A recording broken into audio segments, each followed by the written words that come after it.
Installez-vous, je vais vous raconter comment j'ai transformé une trahison ultime en une leçon magistrale de vengeance silencieuse. Ma femme était belle, manipulatrice et sacrément menteuse. Je pensais avoir épousé mon âme sœur. En réalité, j'avais épousé une méchante tout droit sortie d'un feuilleton télé. Mais le meilleur dans tout ça? Elle ne l'a pas vu venir. Vous verrez comment j'ai dévoilé la vérité, fait semblant de ne rien savoir, disparu sans laisser de traces, et ne lui ai laissé que ça. Et puis, quand on s'est revus, mes mots l'ont bouleversé. Mais commençons par le début. Tout a commencé il y a 3 ans, à une fête d'anniversaire pour un ami commun, Marc. Il fêtait ses 40 ans et avait organisé un barbecue dans son jardin, en plein mois d'août. Il faisait une chaleur étouffante, les burgers grésillaient sur le grill. C'est là que je l'ai rencontrée. Camille. Elle n'était pas juste belle, elle était saisissante. Le genre de femme qui fait taire une conversation. Des cheveux noirs de génoués en un chignon lâche, une peau dorée, des yeux verts qui semblaient irréels mais ne l'étaient pas, et une silhouette à couper le souffle. Elle portait une robe d'été rouge à fines bretelles, avec une fente qui dansait légèrement dans la brise, juste assez pour capter l'attention. Quand elle riait, un rire grave et posé, c'était comme entendre une mélodie dont on ne connaît pas le nom mais qu'on n'oublie pas. Elle s'est approchée de moi pendant que je sirotais une bière près du grill. Elle a souri en coin, m'a tendu la main et a dit « On dirait que t'es pas à ta place ici ». J'ai cligné des yeux. « Ça se voit tant que ça. » Complètement, a-t-elle répondu avec un sourire. Mais t'es mignon, alors je vais laisser passer. Et voilà. J'étais ferré. Sa confiance n'était pas bruyante, elle était naturelle comme si elle savait qu'elle pouvait retourner une pièce sens dessus-dessous sans même essayer. On a parlé pendant des heures ce soir-là, juste tous les deux dans un coin, pendant que les autres se saoulaient autour du feu de camp. Elle m'a raconté qu'elle avait grandi à Marseille, qu'elle avait fait du mannequinat à mi-temps, et qu'elle était venue à Paris pour trouver sa voie. Je lui ai parlé de mon agence de publicité ou comment je l'avais montée de toutes pièces après avoir quitté un boulot épuisant à Lyon. Elle posait de bonnes questions. Écoutez vraiment. Ça semblait différent. Simple. On a commencé à sortir ensemble une semaine plus tard. Comme ça. La première année, c'était une de ces romances fulgurantes qu'on voit dans les films. Elle était douce, affectueuse, et oui, parfois piquante mais d'une manière qui rendait les choses excitantes. Je ne m'étais pas senti aussi léger depuis des années. Au bout d'1 an, on a emménagé ensemble. Chez moi. Une maison à 2 étages dans une banlieue tranquille près de Versailles. Jardin avec barbecue, bureau à domicile, vraie cheminée. Elle a transformé cet endroit en plus qu'une maison. D'un coup, il y avait des coussins décoratifs que je ne comprenais pas, des bougies qui sentaient la vanille et le whisky, un range-chaussures dont je n'avais pas demandé mais dont j'avais apparemment besoin. Et bizarrement, tout ça semblait juste. On s'est mariés l'été suivant. Une petite cérémonie. Elle était époustouflante dans sa robe en dentelle blanche. Quand elle a remonté l'allée, je me souviens avoir pensé, c'est ça. C'est ce qu'on est censé ressentir. Maintenant, je dois avouer quelque chose qui m'a fait me sentir un peu coupable à l'époque, mais qui m'a sauvé plus tard. J'ai insisté pour un contrat de mariage. Mon premier amour m'avait laissé un goût amer émotionnellement et financièrement. Alors avant que Camille et moi nous marions, j'ai tout mis sur la table.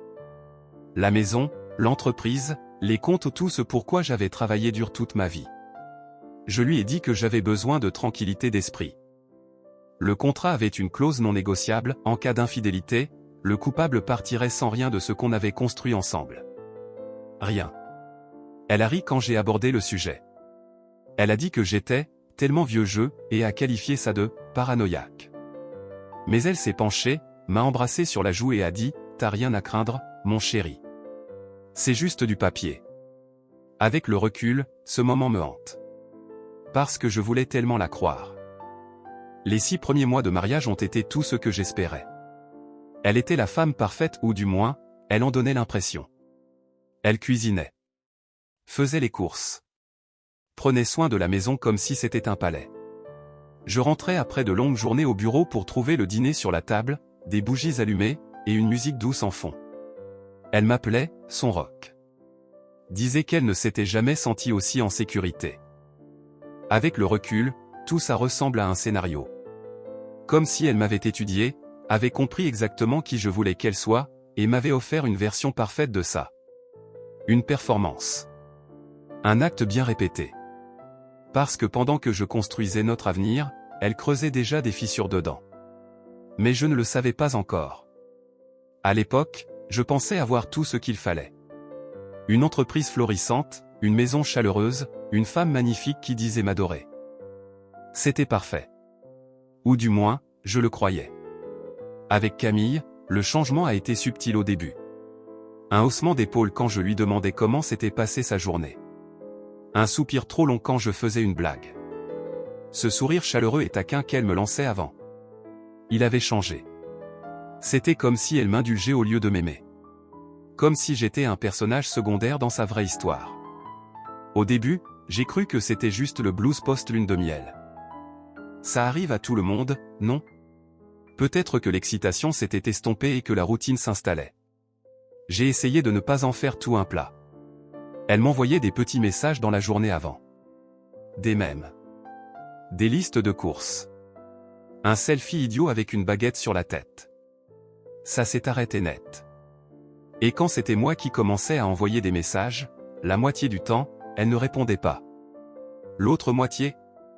Des réponses en un mot. Froide. Ok. Ouais. Bien. Les séances de sport ont commencé à ce moment-là. D'un coup, elle a annoncé qu'elle voulait se muscler. Tant mieux pour elle, je suis pour une vie saine. Mais c'est passé de 2 jours par semaine à tous les jours. Parfois 2 fois par jour. Elle a acheté de nouveaux vêtements de sport, des trucs flashy avec des marques que je ne savais même pas prononcer. Je ne suis pas du genre méfiant de nature. Du moins, je ne l'étais pas. Mais j'avais déjà été blessé. Cette douleur ne m'avait jamais vraiment quitté. Je l'avais enfouie, mais pas oubliée. C'est son téléphone qui m'a fait basculer. Camille avait toujours été détendue avec son téléphone. Elle le laissait traîner sur le canapé, le laissait sonner parfois, s'en fichait de qui le prenait. Mais un soir, 7 mois après notre mariage, je l'ai vu le serrer comme si c'était une relique sacrée. La luminosité de l'écran était baissée au minimum. Elle l'inclinait loin de moi quand je passais. Même quand elle allait aux toilettes, le téléphone la suivait. Un soir, pendant qu'on regardait un film, son téléphone a vibré. J'ai jeté un œil à l'écran, par réflexe. Elle m'a vu. Tu m'espionnes maintenant, a-t-elle lâché, cassante. J'ai cligné des yeux, vraiment perplexe. Quoi? J'ai juste regardé. Ça a vibré.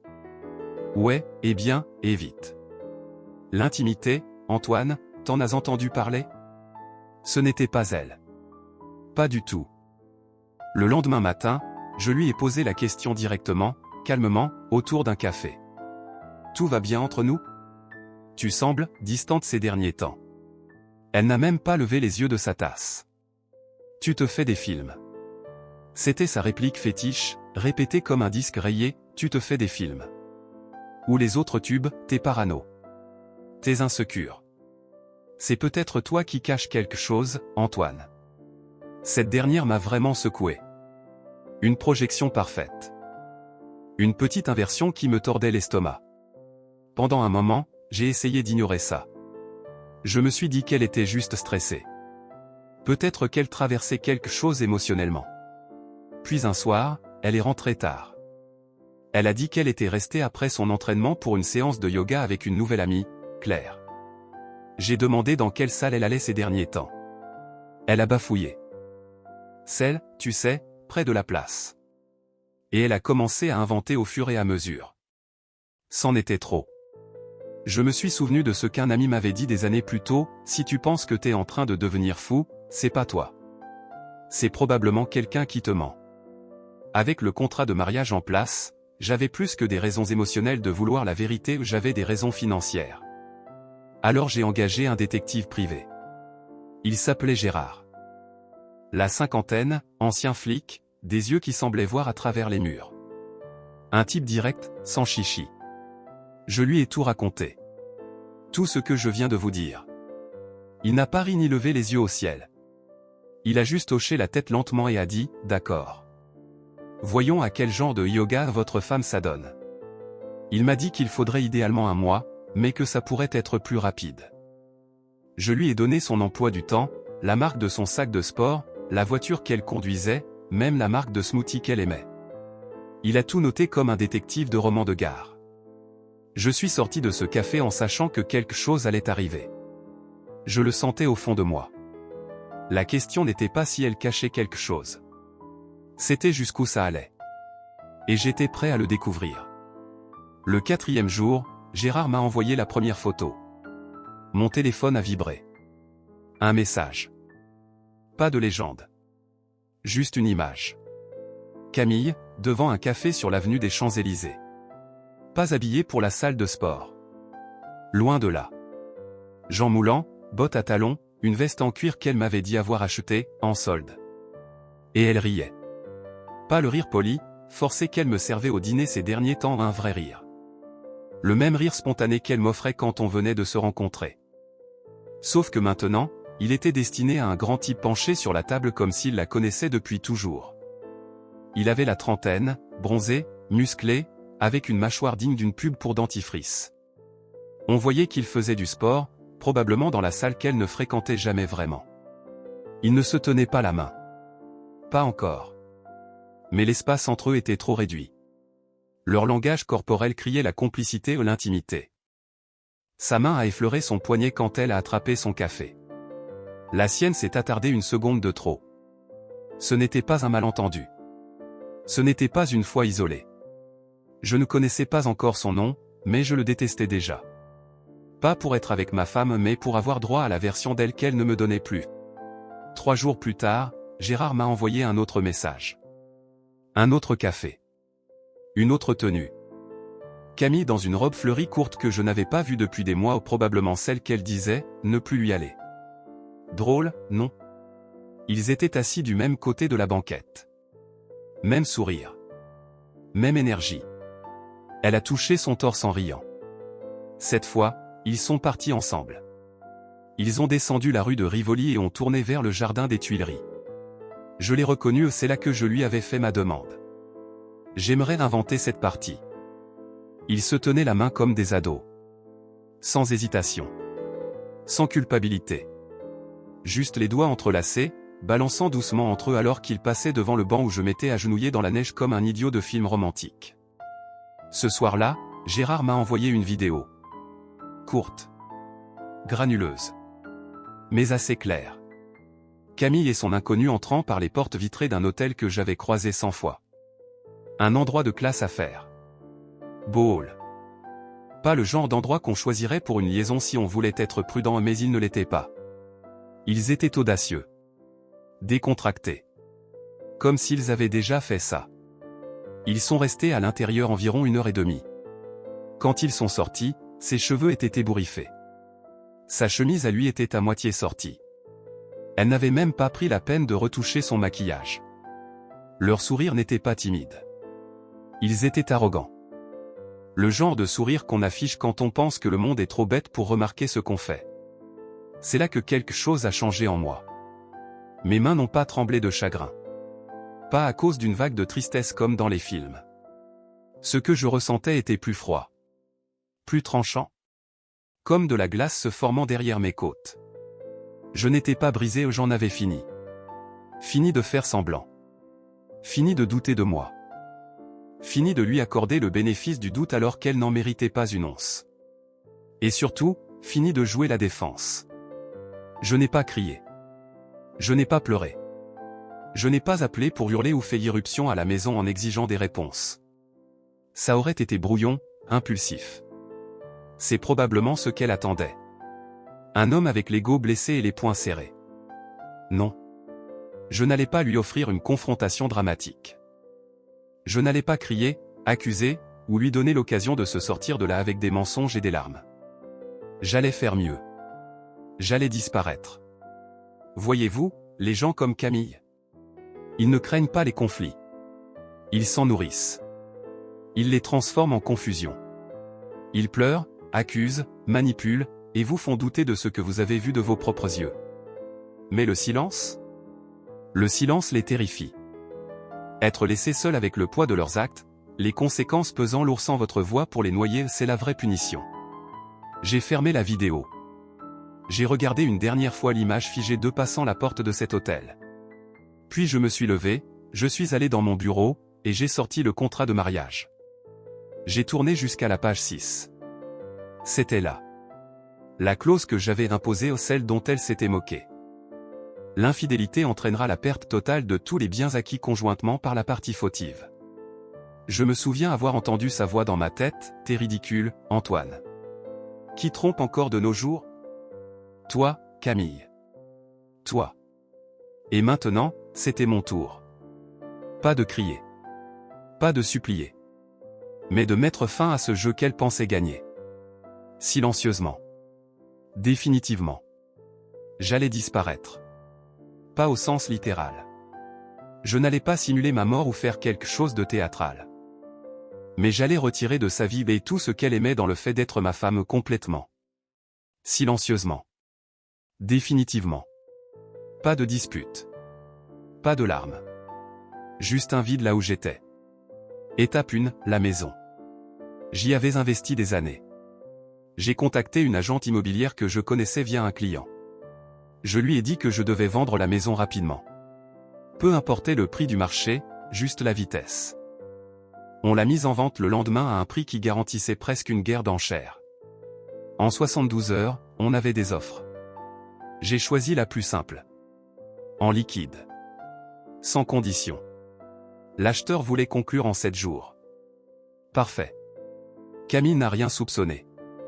Elle était trop occupée à travailler ses fessiers, comme elle me l'a dit un matin en préparant son smoothie. J'ai fait comme si de rien n'était. Je me réveillais à ses côtés, l'embrassais sur la joue, lui faisais son café. Je lui demandais comment s'était passée sa journée avec le même ton doux que quand je m'en souciais vraiment. Je la laissais penser que tout allait bien. Étape 2, la faire sortir de la maison, proprement et simplement. Je lui ai dit qu'elle avait besoin d'une pause.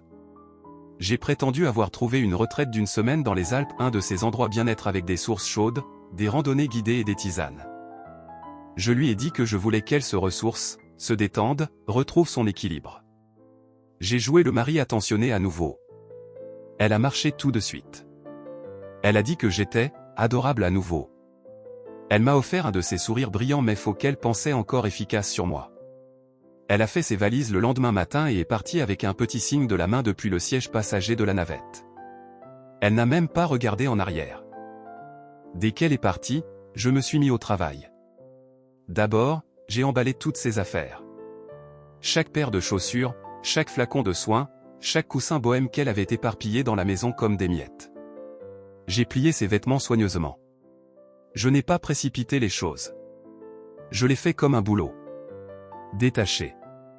Mécanique. Je n'ai rien jeté. Je n'ai pas brûlé ses robes dans le jardin ni balancé ses talons dans une benne. Pas de drame. Juste un tri froid et méthodique. Tout est allé dans des boîtes étiquetées clairement. Chambre. Salle de bain. Placard. Bureau. Je les ai laissés dans le garage, empilés et scellés, prêts à être emportés. Mes affaires, c'était une autre histoire. Mes essentiels ordinateurs, vêtements, livres, photos de famille, je les ai envoyés directement dans l'appartement que j'avais loué à Lyon.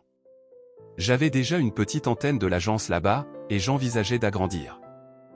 Maintenant, j'avais plus d'une raison de rendre ce déménagement permanent. J'ai fermé tous nos comptes bancaires communs. J'ai gelé les cartes qu'elle utilisait. Pas d'un coup. J'ai tout synchronisé pour le jour où elle devait rentrer de sa retraite. Comme ça, elle ne se douterait de rien pendant son absence. Je ne voulais pas qu'elle m'appelle trop tôt. Je ne voulais pas qu'elle flaire quoi que ce soit avant que tout soit fini. Et enfin, sur la boîte marquée « Chambre », j'ai posé une chemise cartonnée.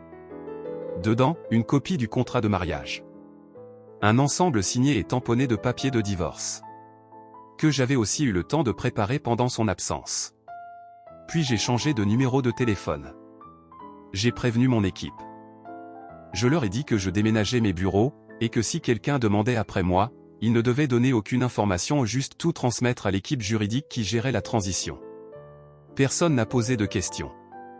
Ils savaient que quelque chose se tramait, mais ils me respectaient assez pour ne pas demander.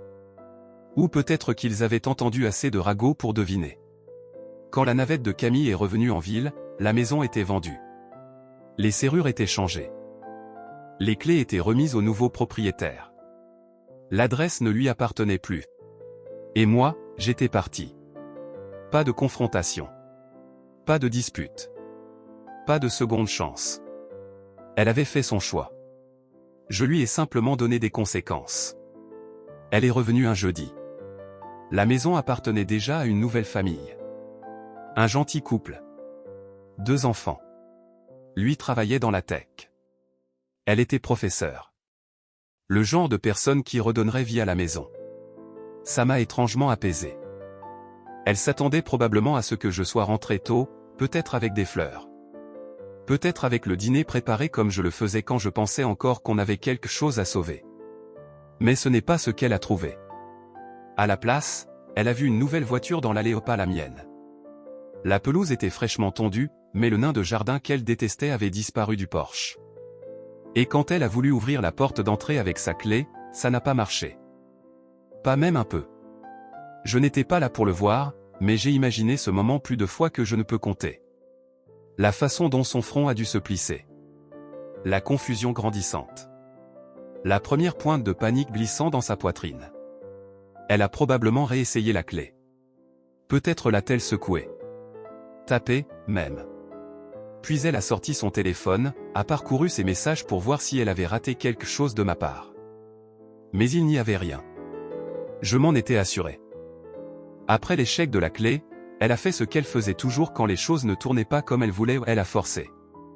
Je la connais assez pour deviner qu'elle a essayé de crocheter la serrure ensuite.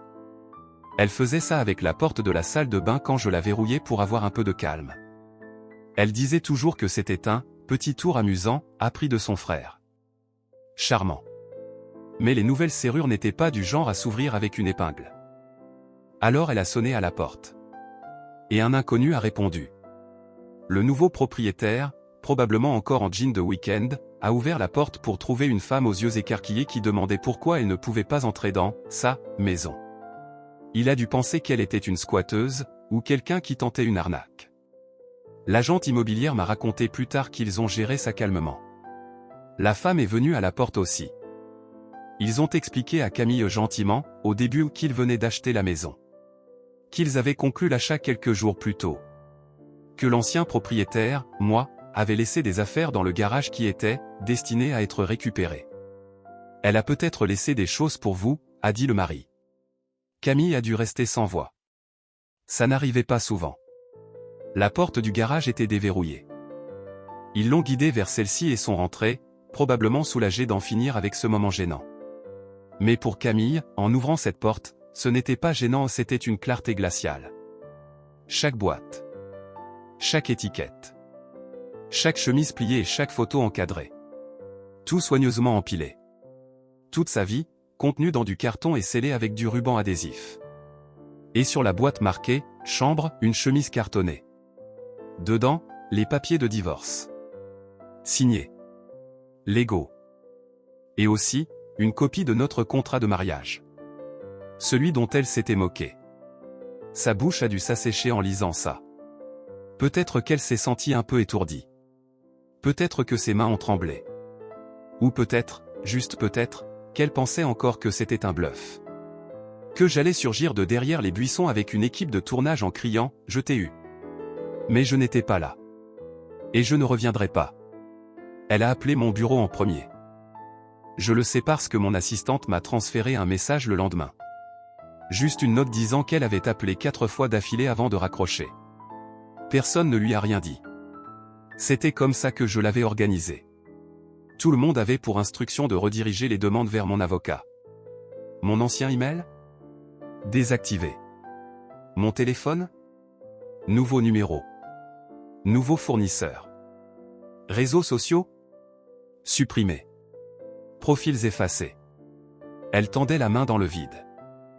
De son côté, ça devait ressembler à essayer de contacter un fantôme. Elle a peut-être même roulé en ville, espérant me croiser par hasard. Camille se tenait dans le garage d'une maison qui ne lui appartenait plus, face à des boîtes remplies d'une vie qu'elle ne réalisait pas être déjà terminée. Et moi ?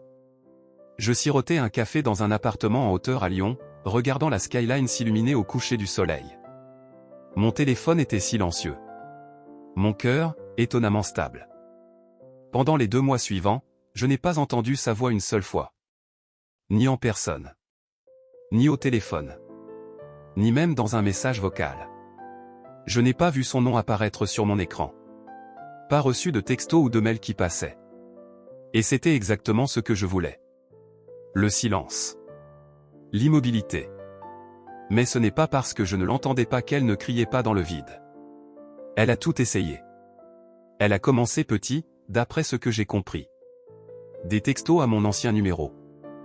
Ils ont rebondi, évidemment. Puis des emails. Mon assistante m'a dit qu'elle avait essayé mes adresses personnelles et professionnelles. Aucune n'existait plus.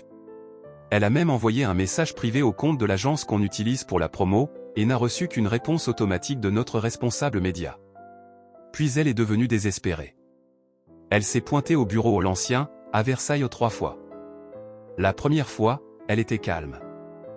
Habillée tout en noir, comme si elle allait à un enterrement. D'une certaine manière, peut-être que c'était le cas. Elle a dit à la réceptionniste qu'elle était ma femme et qu'elle avait juste besoin d'une minute pour parler.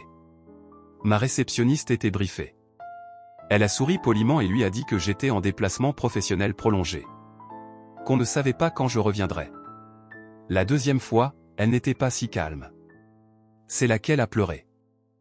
D'après Marc, mon responsable des opérations, elle était au milieu du hall d'entrée, les larmes coulant sur son visage, demandant si quelqu'un avait eu de mes nouvelles. Si j'allais bien. Si j'étais malade. Il ne disparaîtrait pas comme ça, a-t-elle dit. Ce n'est pas son genre. Elle avait tort. J'étais absolument ce genre quand il le fallait. À la 3e visite, elle ne pleurait plus. Elle était en colère. Ensuite, elle est retournée chez ses parents. Ça, je le sais avec certitude. Les nouvelles circulent. Mon pote Jacques croise son père de temps en temps à la station-service. Pendant ce temps, j'étais à Lyon. Je vivais, travaillais, respirais sans tout ce poids. L'appartement que j'avais loué avait une vue sur la Saône. Je m'asseyais près de la fenêtre, vérifiais mes emails, relisais des briefs de projet. Les affaires marchaient bien. Elle est restée silencieuse, du moins sur le front juridique. Je pense qu'elle croyait encore que ce n'était pas réel. Que c'était juste une crise dramatique dont je finirais par me calmer. Que je reviendrais et qu'on en parlerait, comme si on était égaux dans les retombées. Mais ce qu'elle ne savait pas, c'est que la date du procès était déjà fixée. Mon avocat avait tout préparé pendant que je jouais encore le mari attentionné. C'était déjà en marche. Elle ne savait juste pas qu'elle y marchait tout droit. Je voulais que le coup final soit net. Légal. Sur papier. Pas de place pour le déni.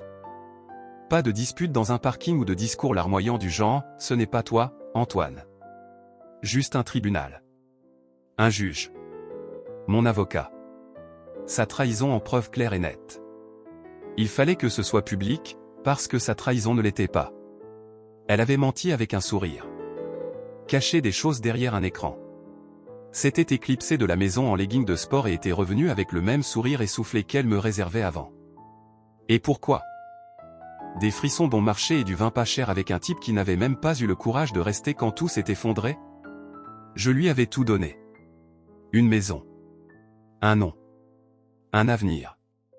Elle m'avait donné de la trahison, du silence et des sourires en coin. Maintenant, je lui donnais des conséquences. Le silence qu'elle ressentait ? Ce n'était pas du vide. C'était moi, qui faisais place nette. Le procès a eu lieu 2 mois après le dépôt des papiers.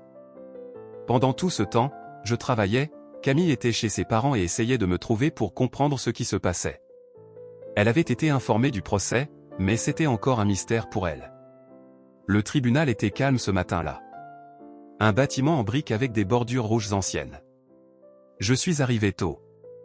J'avais mis un costume bleu marine, le même que celui porté pour signer mon premier gros client. Camille est arrivée 5 minutes avant l'audience. Elle ne ressemblait pas à elle-même. Ou peut-être qu'elle l'était enfin. Pas de maquillage, les cheveux en chignon désordonnés, un manteau trop grand sur ce qui ressemblait à un jogging et un t-shirt froissé. Son visage semblait plus mince, ses yeux plus sombres, comme si elle n'avait pas dormi. Je n'avais pas pitié d'elle. Quand elle m'a vu dans le couloir, sa mâchoire s'est décrochée comme si elle avait vu un fantôme. « Antoine » a-t-elle soufflé, se précipitant vers moi. C'est quoi ça? Pourquoi tu fais ça? Où étais-tu? Je l'ai regardé droit dans les yeux, calme comme une eau immobile. Tu le sauras au procès, ai-je dit. Elle a essayé d'en dire plus, mais l'huissier a appelé nos noms. On est entré dans la salle d'audience. Je me suis assis avec mon avocat. Elle était seule. Et c'était tout. La juge était une femme d'une 50aine d'années, du genre à ne pas tolérer le drame. On voyait dès qu'elle s'est assise qu'elle n'aimait pas les histoires. Elle a d'abord lu les documents à notre contrat de mariage, nos finances, la demande de divorce. Elle a demandé si les deux parties étaient présentes et conscientes de ce que l'audience allait couvrir. Puis elle a regardé mon avocat. Procédé. Mon avocat, Luc, s'est levé et a exposé les faits au tribunal. Voix calme. Sans fioriture. Juste les faits. Il a donné les dates, les photos, la vidéo. Les visites au café, horodatées. Les entrées à l'hôtel. Luc a expliqué la chronologie. Comment Camille m'avait dit qu'elle allait à la salle de sport. Comment, à la place, elle retrouvait un autre homme plusieurs fois par semaine. Comment un détective privé l'avait suivi pendant un mois et avait rassemblé des preuves claires. Il a montré la vidéo à la juge. Pas de son, juste des images. Elle, entrant dans un hôtel. Elle, repartant avec le même homme. Le même sweat qu'elle portait pour faire des courses. Camille n'a pas bougé. N'a pas dit un mot. Elle est restée figée. La juge a haussé un sourcil. Camille a enfin parlé. Sa voix était douce, tremblante. Ce n'est pas ce qu'on dirait, a-t-elle dit. J'étais perdue. Les choses n'allaient pas bien à la maison, et j'ai juste fait une erreur. Elle m'a regardé, essayant d'établir un contact visuel. Je n'ai pas scié. La juge lui a demandé si elle avait des preuves pour étayer son histoire de confusion ou de détresse émotionnelle. Elle n'en avait pas. Elle a demandé si elle avait des documents contestant le contrat de mariage qu'elle avait signé. Elle n'en avait pas. Elle a demandé si elle niait que la vidéo ou les photos étaient réelles. Elle n'a pas nié. La juge a hoché la tête une fois, lentement. Selon le contrat de mariage, qui reste valide et juridiquement contraignant, l'infidélité entraîne la perte totale des biens acquis conjointement. Les preuves soutiennent la revendication d'infidélité du demandeur. Par conséquent, la défenderesse n'a droit ni à la maison, ni au véhicule, ni aux finances partagées, ni à aucun bien qui n'est pas déjà en sa possession. C'était tout. C'était le verdict. Simple. Direct. Brutal dans sa finalité. Camille a cligné des yeux rapidement, comme pour retenir ses larmes. Elle semblait complètement perdue. Je me souviens avoir pensé qu'elle semblait plus petite à ce moment-là, comme si le poids de tout ça avait enfin atterri. Je n'ai pas souri. Je n'ai pas eu de sourire en coin. Je me suis juste levé quand la juge nous a congédiés et j'ai ramassé mes papiers. Mon avocat m'a tapé sur l'épaule. Il m'a dit que c'était fini. Mais pour elle, ce n'était pas fini. Elle m'a attrapé avant que je puisse m'éloigner. Elle a fait 2 pas rapides et a touché mon bras. « Antoine, s'il te plaît » a-t-elle murmuré. « Tu n'as pas à faire ça. On peut parler. Tu te trompes sur tout. » J'ai retiré mon bras doucement. J'ai fouillé dans ma poche et en ai sorti notre photo de mariage. Je l'ai déchirée en petits morceaux et les ai jetés à son visage. « Tu m'as trahi, ai-je dit. Ça, je ne m'en remets pas. » Elle a octé. Elle a voulu me toucher à nouveau. J'ai sorti un billet de 100 € et l'ai tenu entre 2 doigts. « Voici ton prix, ai-je dit. » Je l'ai laissé tomber sur le sol du tribunal, à côté des morceaux de la photo, et je me suis retourné. Elle a crié mon nom une dernière fois. Je n'ai pas répondu. Je n'ai pas regardé en arrière. Je suis sorti sous le soleil de l'après-midi, léger comme l'air. Elle se tenait là, dans cette salle d'audience, comme quelqu'un qui se réveille dans une maison déjà brûlée. Cheveux en désordre, mains tremblantes, mascara commençant à couler même si elle n'avait pas pleuré en entrant. Mais maintenant, les larmes voulaient venir. La panique l'avait rattrapée. Je suis sorti sous le soleil. Il faisait plus froid qu'il n'y paraissait, mais je ne le sentais pas. J'ai descendu les marches du tribunal, sans me presser. Sans rien porter. Mains dans les poches. Cœur dans la poitrine, enfin calme. Le monde n'avait pas changé. Le ciel était toujours couvert. La circulation toujours bruyante. Les gens passaient encore en courant, les yeux rivés sur leur téléphone. Mais moi, j'avais changé. J'avais traversé le feu. Et je ne l'avais pas laissé me consumer. Je ne suis pas amer. Je ne suis pas brisé. Je suis libre. C'est le mot qui m'est resté une fois la poussière retombée, libre. Libre des mensonges. Libre du poids de faire semblant que tout allait bien. Libre de la culpabilité qu'elle essayait de me faire porter chaque fois que j'osais remettre en question ses histoires. Camille m'a sous-estimé. C'était sa plus grande erreur. Pas de rage. Pas de drame. Juste l'absence de tout ce qu'elle prenait pour acquis. Alors, si vous lisez ceci et que vous vous demandez quoi faire quand quelqu'un trahit votre confiance, ne haussez pas la voix. Rehaussez vos standards. Ne criez pas, disparaissez. Et quand vous partez, assurez-vous que la sortie frappe plus fort que la trahison ne l'a jamais fait. Partagez votre avis dans les commentaires. Pensez-vous que le mari a bien fait de partir, ou aurait-il dû agir différemment? Si vous avez aimé cette histoire, abonnez-vous à la chaîne et laissez-nous un « j'aime ».